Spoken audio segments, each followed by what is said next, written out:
बाहर बहुत मूसलाधार बारिश हो रही थी। किसी ने घर की कुंडी खटखटाई। अम्मी, देखो शायद अब्बू आ गए हैं, दरवाजा खोल दो। जीनत ने दरवाजा खोला तो बाहर नदीम खड़ा था।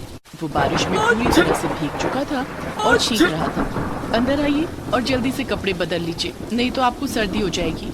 मैं आपके लिए काढ़ा बना देती हूँ। नहीं जीनत, रहने दो, मुझे काढ़ा नहीं चाहिए।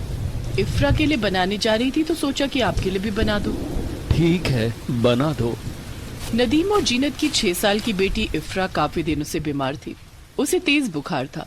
नदीम के पास उसके इलाज के लिए पैसे नहीं थे, जिस कारण इफ्रा को डॉक्टर से नहीं दिखाया जा सका। जीनत उसे काढ़ा बनाकर पिला देती, लेकिन उसका भी कोई असर ना होता। इफ्रा की हालत दिन पर दिन बिगड़ती जा रही थी। नदीम ने अपने कपड़े बदल लिए थे। जीनत काढ़ा बनाकर लाई और नदीम को दिया। क्या हुआ, आज भी कोई काम नहीं मिला? नहीं, पूरे ठंड भर तो एसी का कोई काम नहीं होता, इसलिए फाका कशी होती है। सोचा था ठंड के बाद गर्मियों का मौसम आएगा तो लोग अपने अपने एसी की सर्विसिंग के लिए बुलाएंगे, लेकिन इस बार तो मौसम भी दगा दे गया। ऐसा लगता है ठंड के बाद सीधे बारिश का मौसम आ गया है। गर्मियां तो आई ही नहीं। लगातार हो रही बारिश के कारण मार्च के महीने में भी ठंड लग रही है, इसलिए लोग अपने अपने एसी चालू नहीं कर रहे हैं। कोई भी एसी की सर्विसिंग नहीं करवा रहा है। जिससे भी कहता हूँ, लोग कहते हैं कि गर्मियां तो आने दो। इस बार नवाब साहिब ने भी एसी ठीक करवाने नहीं बुलाया? नहीं, कुछ दिन पहले उनसे भी कहा था तो कहने लगे कि अमेरिका जा रहा हूँ बेटे के पास, ईद से पहले आ जाऊंगा। इफ्रा की हालत बिगड़ती जा रही है, जल्दी इसका इलाज नहीं करवाया तो मेरी बच्ची। चुप हो जाओ जीनत, सब्र करो और अल्लाह पर भरोसा रखो। रमजान का पाक महीना चल रहा है। अल्लाह बहुत रहम दिल है, वो हमारी इफ्रा के लिए कुछ न कुछ जरूर करेंगे। ठीक है, रोजा खोल लेते हैं। खाना बना दिया है, लगा दूं? हाँ, लगा दो। जीनत ने 2 प्लेट में थोड़े से चावल और दाल निकाला। 1 प्लेट उसने नदीम को दिया और दूसरे प्लेट का खाना वो इफ्रा को खिलाने लगी। तुम्हारा खाना कहाँ है? मुझे बहुत भूख लगी थी, मैंने आपके आने से पहले ही खा लिया। क्यों झूठ बोलती हो? भला ऐसा कभी हुआ है क्या कि तुमने अकेले खाना खा लिया हो? मुझे सब पता है, घर में राशन खत्म हो गया है। आओ मेरी थाली में खा लो, मिल बांट कर खाएंगे तो दोनों का पेट भर जाएगा। जीनत इफ्रा को अपने हाथों से खाना खिला रही थी और नदीम जीनत को। तीनों खाना खाकर सो जाते हैं। अगले दिन आज मौसम साफ है, बाहर जाकर देखता हूँ, शायद कहीं कोई काम मिल जाए। नदीम काम की तलाश में बाहर निकलता है। वो नवाब साहिब के घर के बाहर से गुजर रहा था तो देखता है कि उनका नौकर हाथ में झोला लिए कहीं जा रहा था। नदीम ने उनके नौकर फैजान से पूछा, नवाब साहब आ गए क्या? हाँ, मालिक कल रात ही अमेरिका से लौटे हैं। अच्छा, ठीक है। नदीम तेज कदमों से नवाब साहिब के घर की ओर जाता है। सलाम हुजूर। अरे नदीम, आओ आओ, कैसे हो? आपकी दुआ है मालिक। मालिक, सभी ऐसी ठीक कर दूं? अभी तो नहीं नदीम। मालिक, मुझे पैसों की बड़ी सख्त जरूरत है। बिटिया बीमार है, इलाज के लिए पैसे नहीं है। आप एसी की सर्विसिंग करवा लेते तो मेरी थोड़ी कमाई हो जाती। इस साल तो गर्मियों का मौसम आता नहीं दिख रहा, एसी चलाएं भी तो कैसे? नवाब साहिब ने इतना कहा ही था कि तभी बादल गरजने लगे और जोर जोर से बारिश होने लगी। नवाब साहिब और उनकी बेगम लॉन से घर की ओर भागे। नदीम भी अपने घर की ओर दौड़ पड़ा। घर के अंदर जाकर, इतनी तेज बारिश हो रही है, खुदा खैर करे, ऐसा लगता है कहीं जलजला ना आ जाए। तभी नवाब साहिब की नजर अपने खाली हाथ पर पड़ी। अरे मेरा फोन कहाँ गया? बेगम, आपने मेरा फोन देखा? नहीं, मैंने आपका फोन नहीं देखा। कहीं बाहर लॉन में तो नहीं गिर गया? नवाब साहब उसी बारिश में छाता लेकर लॉन में गए और फोन तलाशने लगे, लेकिन उन्हें फोन नहीं मिला। फोन तो लॉन में भी नहीं है। जरूर नदीम ले गया होगा। क्या मतलब? आप कहना चाहते हैं कि उसने मेरा फोन चुरा लिया? हाँ, आपने देखा नहीं पैसों के लिए कितना गिड़गिड़ा रहा था। उसे पैसों की सख्त जरूरत है। मैं देख रही थी कि वो लगातार आपके फोन को घूर रहा था।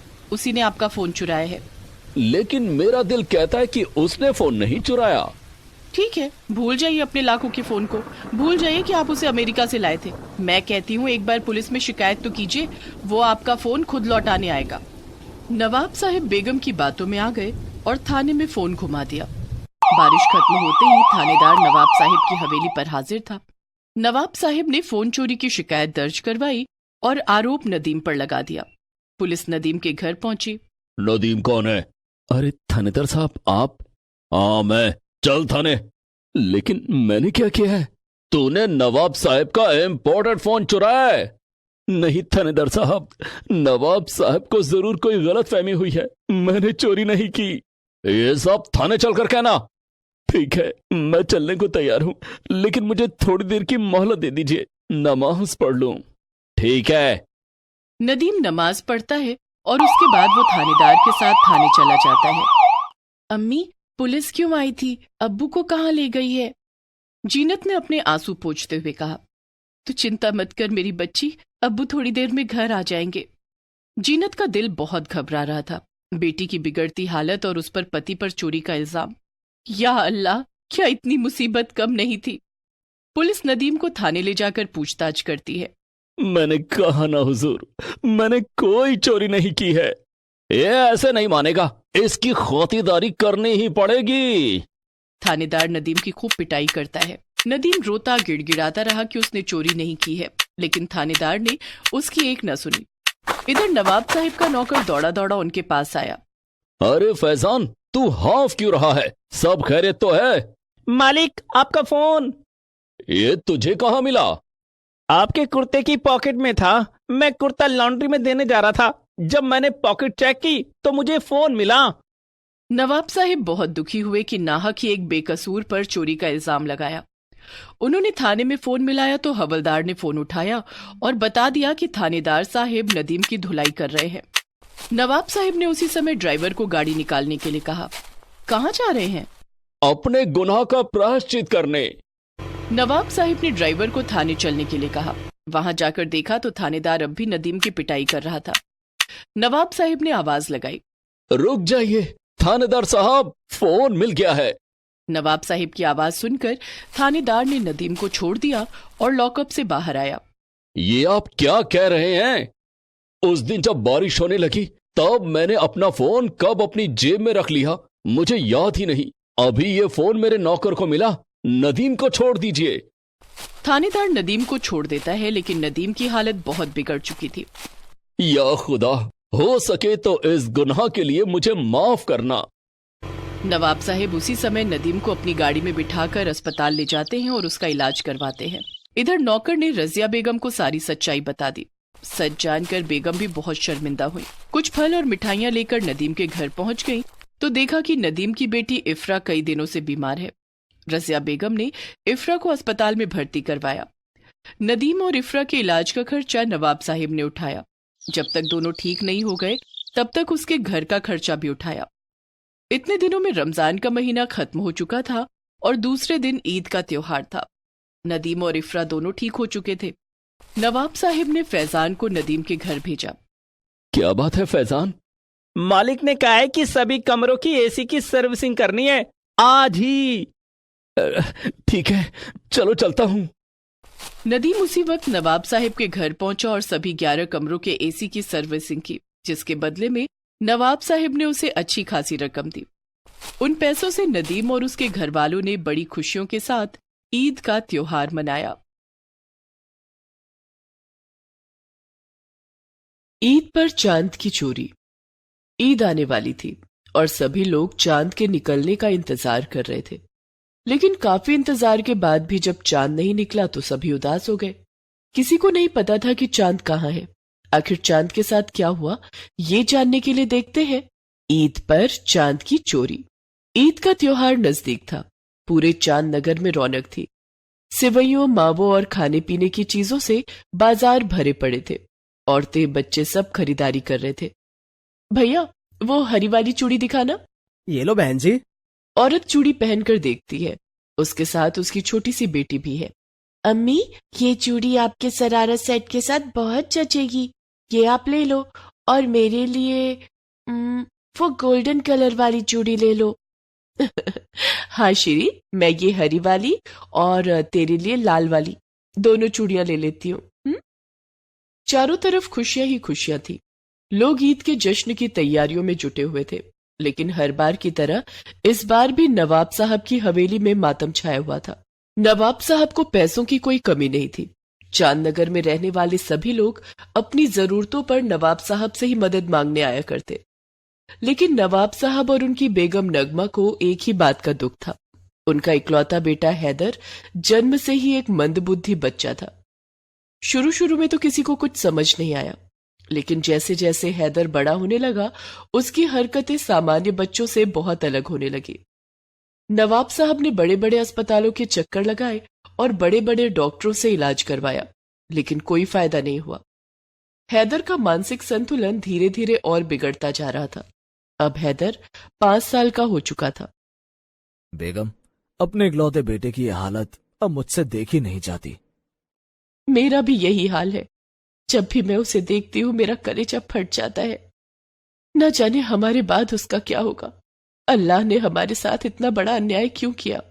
तभी नवाब साहब का वफादार नौकर शमशेर वहां आता है और नवाब साहब से कहता है, मालिक, आपने सब जगह छोटे मालिक का इलाज करा लिया। देश विदेश के डॉक्टरों ने भी नाउम्मीदी ही दिखाई। अब मेरी एक छोटी सी गुजारिश मान लें। बोलो शमशेर।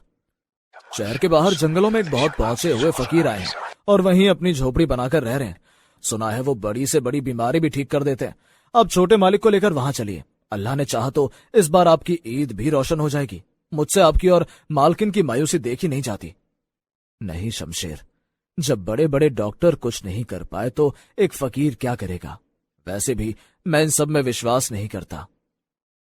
नवाब साहब तो वहां जाने को राजी ही नहीं थे, लेकिन मां का दिल कहाँ मानता। नगमा बेगम ने जैसे ही शमशेर की बात सुनी, वो नवाब साहब से फकीर के पास चलने की जिद करने लगी। चलिए ना, एक आखिरी कोशिश और कर लेते हैं, शायद हमारा हैदर ठीक हो जाए। मुझे हैदर के भविष्य की बहुत चिंता हो रही है। बेगम की जिद के आगे नवाब साहब झुक गए और फकीर के यहाँ चलने के लिए तैयार हो गए। मालिक, हमें आज रात ही वहां जाना होगा। वो फकीर दिन में किसी से नहीं मिलता। ठीक है, चलने की तैयारी करो। उसी रात नवाब साहब अपनी बेगम और अपने इकलौते बेटे हैदर को गाड़ी में लेकर फकीर के पास पहुंचे। शमशेर भी उन लोगों के साथ था।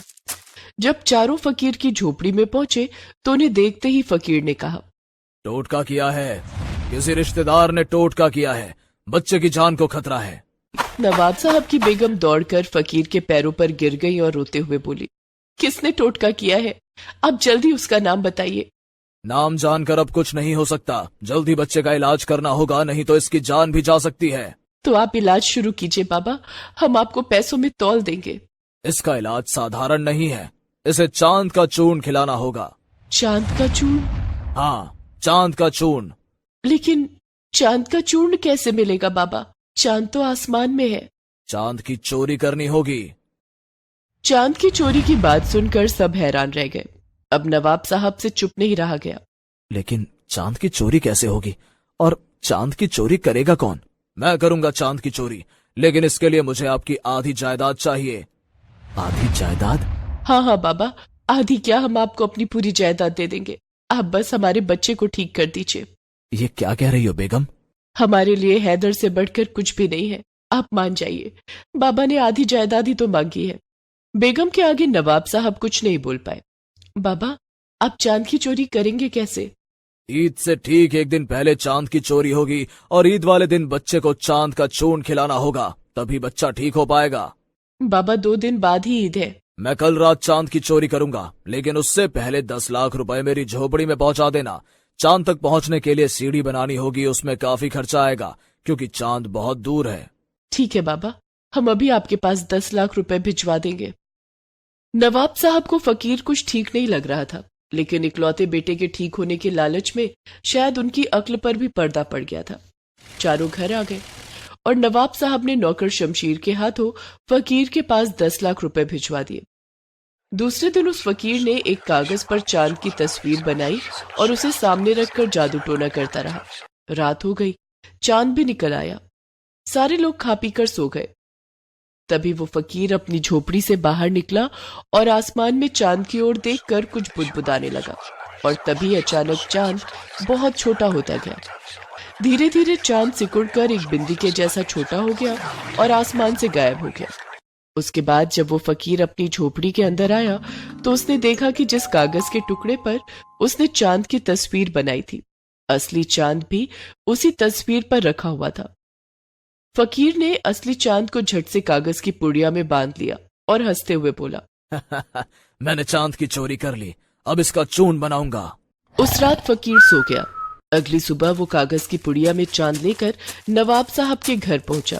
नवाब साहब, मैंने चांद की चोरी कर ली है। अब परसों यानी ईद वाले दिन इसका चून बनाऊंगा और तब आप चांद का चून छोटे नवाब को खिला देना। तब तक इस चांद को अपनी हवेली में सुरक्षित रख लो।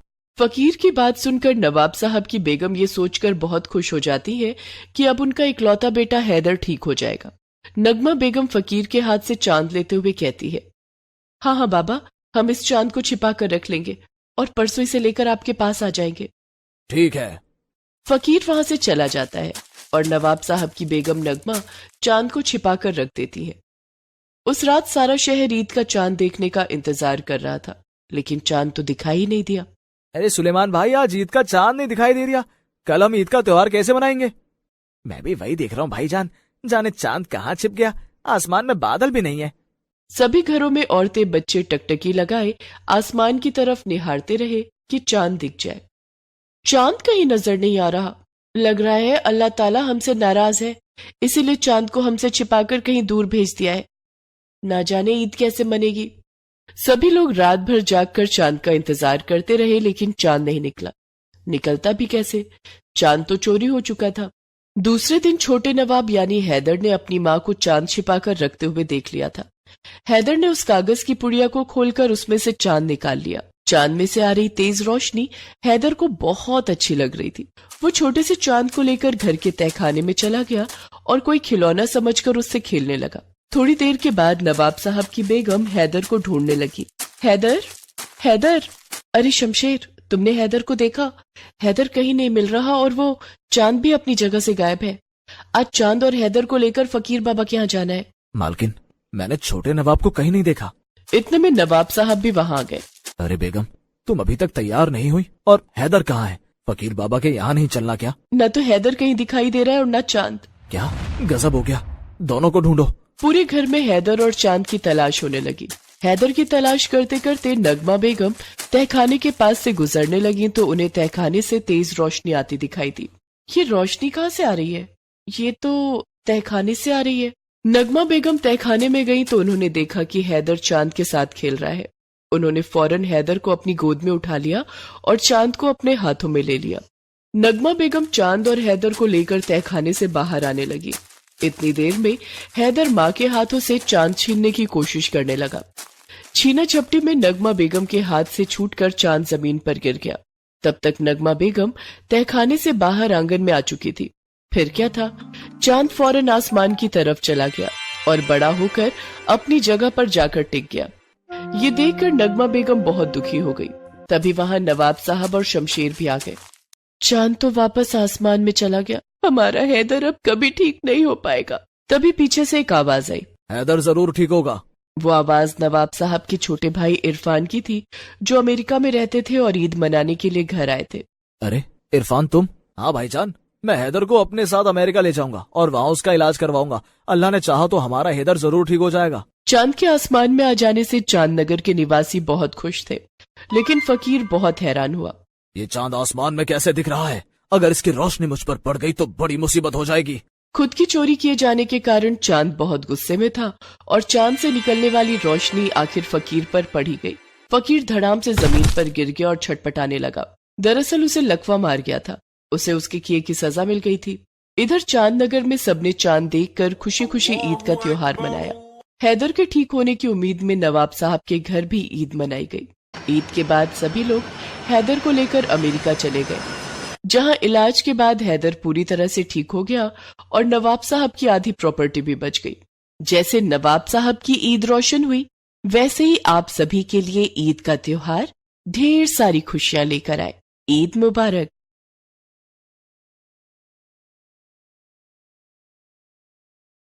गरीब सलीम ने यूं तो बहुत बकरे देखे थे, लेकिन इस बार उसकी बकरी ने जो बच्चा दिया था, वैसा बकरा सबने पहली बार देखा था, जिसे देखकर सलीम के घर में खुशियां आ गईं। उस बकरे में ऐसी क्या खास बात थी, ये जानने के लिए देखते हैं गरीब का 786 वाला बकरा। सलीम बहुत ही गरीब था। घर में बूढ़े अब्बू फैजान और अम्मी परवीन की जिम्मेदारी सलीम के सिर पर ही थी। सलीम के अब्बू फैजान एक कपड़े के व्यापारी थे, लेकिन उनके ही पार्टनर ने धोखे से उनका बिजनेस हड़प लिया, जिसके बाद उनके बुरे दिनों की शुरुआत हो गई। सलीम के अब्बू को दिल की बीमारी हो गई। डॉक्टर ने जल्द ऑपरेशन के लिए कह दिया था। इनके दिल के चारों वाल्व बंद हो चुके हैं, इन्हें कभी भी हार्ट अटैक आ सकता है और इनकी जान भी जा सकती है। बेहतर होगा कि जल्द से जल्द इनका ऑपरेशन करवाया जाए। जी डॉक्टर साहब। सलीम के पास अब्बू के इलाज तो क्या, खाने तक के पैसे नहीं थे। घर में एक बकरा और एक बकरी थी, जिनका नाम तोतापरी और शन्नो था। बकरी शन्नो का दूध बेचकर जो थोड़े बहुत पैसे मिलते, उससे सलीम और उसके परिवार का गुजारा किसी तरह से हो रहा था। सलीम अपनी बकरे और बकरी को चराने रोज जंगल में ले जाया करता और वहीं बैठकर सोचा करता कि वो अब्बू के इलाज के लिए पैसों का इंतजाम कहां से करेगा। इसी तरह से धीरे धीरे दिन बीत रहे थे। एक दिन, सलीम, अब्बू के इलाज के बारे में तूने क्या सोचा है? पैसे कहां से आएंगे? अम्मी, मैं सोच रहा हूँ कि तोतापरी को बेच दूं, उससे जो पैसे मिलेंगे उससे अब्बू का इलाज करवा लेंगे। लेकिन सलीम, अभी ईद आने में कुछ महीने बाकी हैं। अभी तो हमें तोतापरी के अच्छे दाम भी नहीं मिलेंगे, और अगर दाम मिल भी गए तो उससे तेरे अब्बू का इलाज नहीं हो पाएगा। तू भूल गया क्या, डॉक्टर साहब ने पूरे 2 लाख रुपए मांगे हैं। तुम ही बताओ अम्मी, मैं क्या करूं? मुझे तो कुछ रास्ता नहीं दिख रहा। अब सब कुछ अल्लाह के हाथ में है, वही हमारी मदद करेगा। सलीम और उसकी अम्मी परवीन हर वक्त इसी चिंता में रहते कि सलीम के अब्बू फैजान का इलाज कैसे होगा। धीरे धीरे दिन बीत रहे थे। एक दिन, अरे सलीम, ऐसा लग रहा है कि हमारी शन्नो पेट से है, उसका खास ख्याल रखना होगा। ठीक है अम्मी, तुम फिक्र मत करो, मैं शन्नो का पूरा ख्याल रखूंगा। शन्नो सच में मां बनने वाली थी। सलीम उसका बहुत ख्याल रखता और उसे भरपेट खिलाता पिलाता। कुछ महीनों के इंतजार के बाद शन्नो ने एक बकरे को जन्म दिया। परवीन, फैजान और सलीम तीनों बहुत खुश हुए। सलीम नवजात बकरे को गोद में लेकर परवीन के पास आया और बोला, अम्मी, हमारे घर में नया मेहमान आ गया है, इसका स्वागत नहीं करोगी? परवीन ने बड़े प्यार से नन्हे बकरे को अपनी गोद में लिया। तभी परवीन की नजर नन्हे बकरे की गर्दन पर गई और परवीन खुशी के मारे उछल पड़ी। ये बकरा नहीं, ये तो अल्लाह ने हमें बड़ा खूबसूरत तोहफा दिया है। अल्लाह ने हमारी सुन ली और हमारे घर में रहमतों की बरसात कर दी। ऐसा क्या हो गया अम्मी? इसकी गर्दन पर देख क्या लिखा है। सलीम ने नन्हे बकरे की गर्दन पर देखा तो उस पर 786 लिखा हुआ था। ये देखकर सलीम भी बहुत खुश हुआ। वाकई अम्मी, ये तो अल्लाह का कोई चमत्कार है। हम इस बकरे का नाम शाहरुख रखेंगे। हाँ सलीम, और अब तुम्हें शाहरुख के खाने पीने का खास ख्याल रखना है। कुछ महीनों के बाद ईद आने वाली है, शाहरुख के दाम हमें लाखों में मिलेंगे। अम्मी, तुम बिल्कुल ठीक कह रही हो, हमें ऐसे लोगों की बुरी नजरों से भी बचाकर रखना होगा। उस दिन सारे मोहल्ले में ये बात फैल गई कि सलीम की बकरी शन्नो ने एक बकरे को जन्म दिया है, जिसकी गर्दन पर 786 लिखा हुआ है। सभी लोग उस नवजात बकरे को देखने के लिए आने लगे। अरे सलीम, ये बकरा तुम्हारे और तुम्हारे परिवार के लिए किसी दुआ से कम नहीं है। तुम पर अल्लाह की बड़ी मेहरबानी हुई है, इसे संभाल कर रखना। तुम सही कह रहे हो रहमान चाचा। एक एक करके लोग आते और बकरे शाहरुख को देखने लगते। आने जाने वाले लोग बकरे को देखने के बदले में सलीम को कुछ पैसे भी देकर जाने लगे। सबके जाने के बाद, अम्मी, शाहरुख ने तो आते ही हमारी कमाई करवानी शुरू कर दी। लोग जब इसे देखने के बदले में पैसे दे रहे हैं, तो जब हम इसे बेचेंगे तो कितने पैसे मिलेंगे? इसलिए तो कह रही हूँ सलीम, इसकी अच्छे से देखभाल कर, ईद से पहले इसे बेच देंगे। सलीम अब शाहरुख की खूब देखभाल करने लगा। धीरे धीरे शाहरुख बड़ा हो रहा था और तगड़ा भी। लोग अब भी उसे देखने आते, लेकिन सलीम के पड़ोसी रहमान चाचा की शाहरुख पर बुरी नजर थी। रहमान चाचा सोचने लगे, अगर ईद से पहले मैं शाहरुख को बेच दूं तो मैं माला माल हो जाऊंगा, लेकिन उसके लिए मुझे शाहरुख की चोरी करनी होगी। रहमान चाचा अब रोज शाहरुख को देखने के बहाने सलीम के घर आने लगे और शाहरुख के साथ ज्यादा वक्त बिताने लगे ताकि शाहरुख उनसे घुल मिल जाए। सलीम और उसके परिवार में किसी को रहमान पर शक नहीं हुआ। सभी यही सोचते कि रहमान शाहरुख का दीदार करने आते हैं। धीरे धीरे ईद का त्योहार नजदीक आ रहा था। शाहरुख अब बड़ा हो चुका था और काफी हट्टा कट्टा भी। उसकी सींगें भी निकल आई थी। शाहरुख अब सलीम के अलावा किसी की भी पकड़ में नहीं आता था। एक दिन, सलीम बेटा, ईद को बस कुछ ही दिन बाकी रह गए हैं। शाहरुख को बेचने की तैयारी करो। ठीक है अम्मी, मैं इसके लिए खरीदार की तलाश करता हूँ। सलीम शाहरुख के लिए खरीदार की तलाश करने लगा। भाई हम तो कई सालों से ऐसे ही बकरे की तलाश में थे जिसके शरीर पर 700